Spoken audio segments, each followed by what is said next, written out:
All right, gonna revisit something I've already done not too long ago. Tram D201A 40 channel selector, the black one, today. I got a buyer for one. I'm gonna sell him one if he still wants it. So I was went through and tested a couple of these, and I'd done it before, and I kind of remembered it being a little difficult, but maybe because I've done it a few times, it's fairly easy now. So just gonna go through a few tips with it. I already got this one assembled. I already went through this one. Actually, this one too, kind of cleaned it up, lubed it a little bit. A few of the fingers were bent down a little bit, so we straightened them out. Look pretty good there. You want them to look like that where they're sticking up so they can mesh with the traces on the disc there, the metal parts of the disc. And that's what controls the switch, these metal traces on the disc. But anyway, the main trick or gotcha on these when you're taking it apart is when you're pulling these mechanism or fingers and disc off, make sure you do not pull this white gear off of here. This white gear is spring loaded. It's got 2 springs and 2 ball bearings, and the ball, you can't see them, but the ball bearings fit in a little grooves, and that's what click in your 40 channels when you switch the channels. You know, it's 40 grooves going across, and you know, channel 1 is 1 groove, and you go up a groove, you know, channel 2, etc., etc. But if you pull this white gear out of here, those highly compressed spring load is going to shoot them ball bearings all over the place, and maybe the springs too, never to be found again.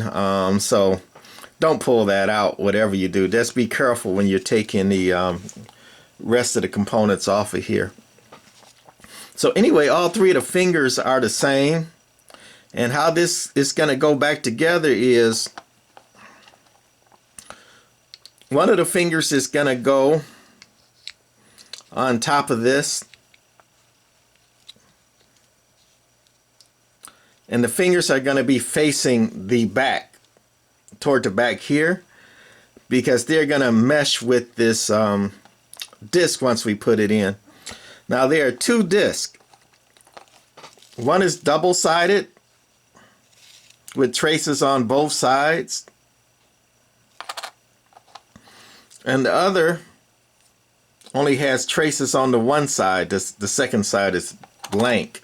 So you're going to take the disc with traces on both sides, and if you can see that side there, the traces are more dotted, and the traces here are more circular or rounded. You're going to take this one with the rounded traces, and you're going to put it toward the fingers on the front there.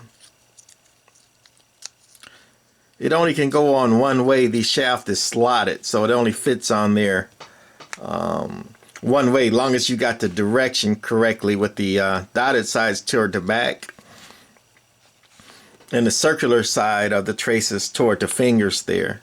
So after that's on, you're going to put on another fingers, but this time the fingers are going to face the traces on this one. So it's facing, the fingers are facing the opposite, or actually toward each other from the first one. So both the fingers are now pointed at the traces. You can actually see it in there, hopefully. So you got to hold on to that because the fingers are pushing out. And then you're going to put on your last finger or mechanism, and again facing toward the back, and then you're going to take your last disc or the second disc, and you're going to put the traces facing toward the fingers. Slide that in there, and then you're going to put your hold it all together and put your back cover on. Must not have it turned right. I don't.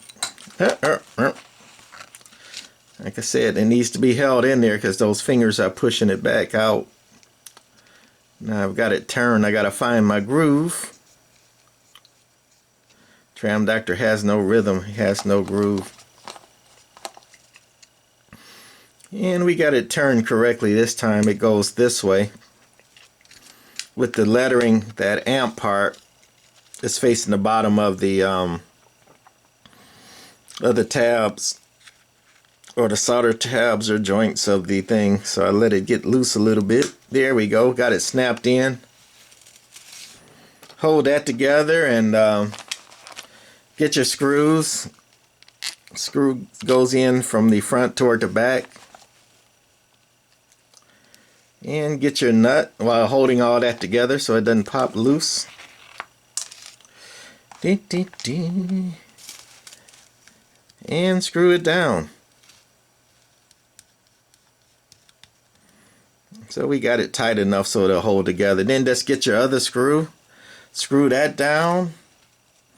And should be good to go. If it works right, should turn pretty good. Sounds good. Turning with just the right amount of friction. Not, hard to turn. And I'm going to end this video putting my other screw in, and I guess the next one we'll do how to test this out of the circuit. So that's going to be it for this one.